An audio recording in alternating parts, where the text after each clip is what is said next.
Welcome back to Cindy's Library. This is Cindy, and today I'm going to talk about what I read in the first half of the month of April.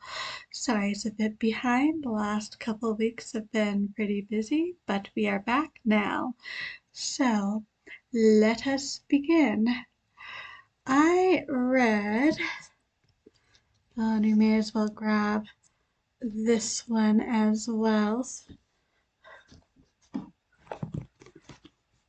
I read the Deepwoods series by Raconteur. This is about a world that's very,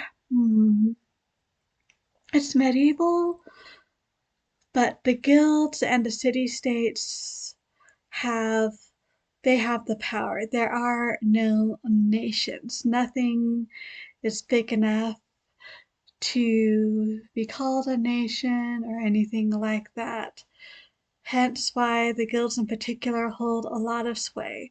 There's a touch of magic. There exists path makers who can expedite transportation exceedingly. It's also safer.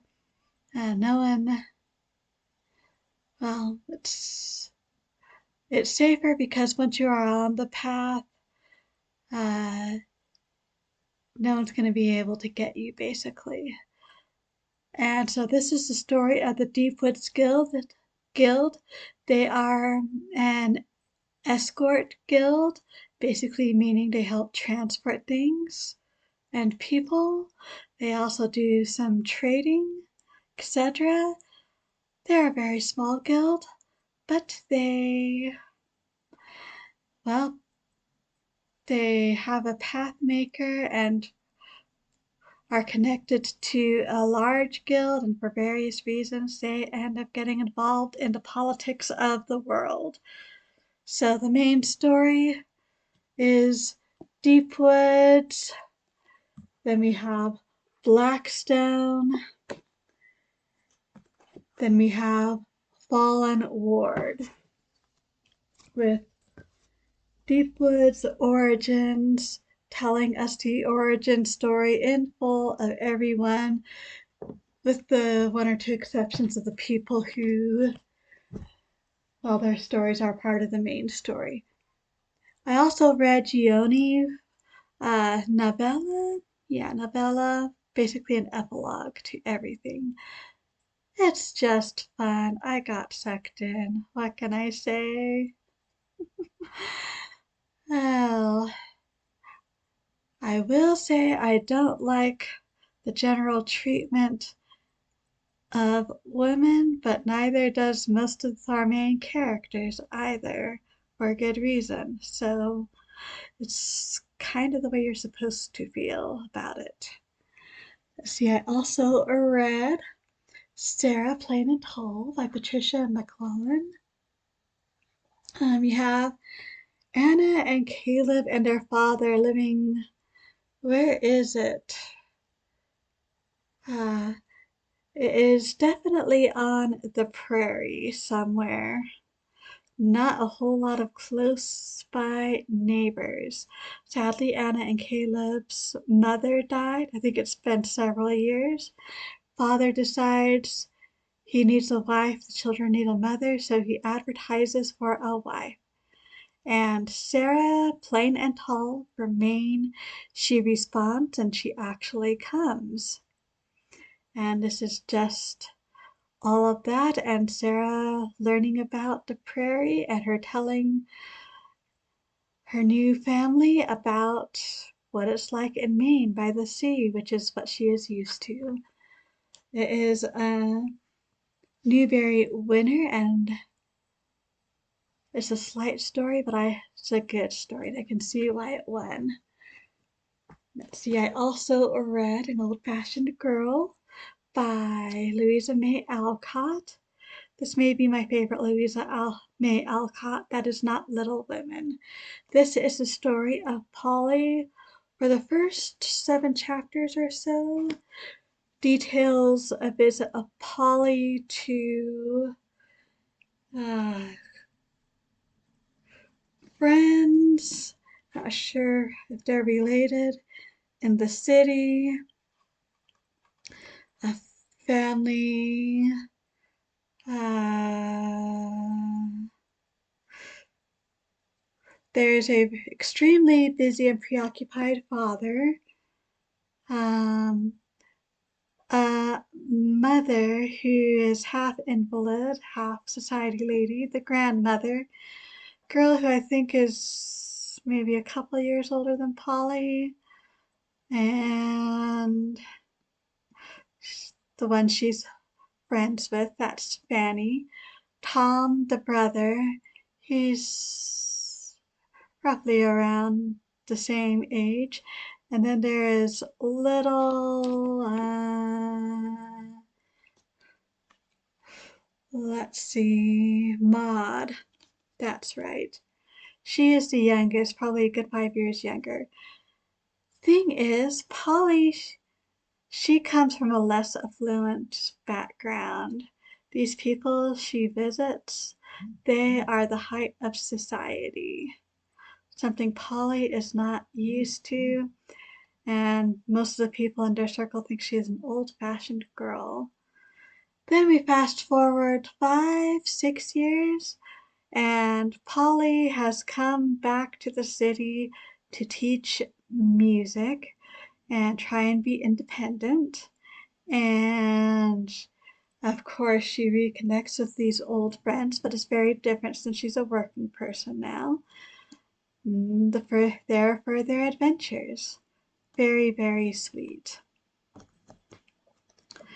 I also read The Lion, the Witch, and the Wardrobe.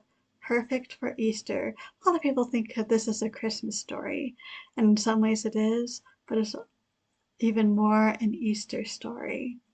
If you know, you know. Story of the 4 peasantry children sent to the countryside during the Blitz, during World War II, end up at a professor's house in the country, and there's a wardrobe in his house that leads to another world, and they end up in this other world called Narnia, and their adventures. And yes, there is a lion, and yes, there is a witch along with the wardrobe. I just love the Chronicles of Narnia. I also read the last play by Dorothy Sayers in here. Might very well be the last one she did for the Canterbury Festival. The Just Vengeance. So this is the story of an airplane pilot or part of a crew or something like that, and he is killed during the war. But this is kind of a limbo place where he gets questions answered that he's always wanted to know, and so we start with Adam and Eve and go up through Christ, and yeah, it's different from the others. Chorus plays a big part in narrating things, although we get plenty of scenes of various actors doing things. But definitely not towards the bottom of these 4, but still enjoyed it. I really did. Glad I finally read the 4 sacred plays. Now let's see, make sure I got everything on the list.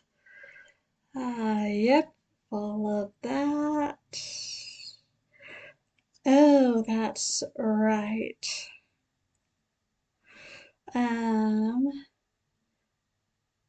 I also read Anna and Her Daughter by Anna and Her Daughters by D.E. Stevenson. Anna, she is a widow, and she has 3 daughters. She never paid attention to financial things while her husband was alive.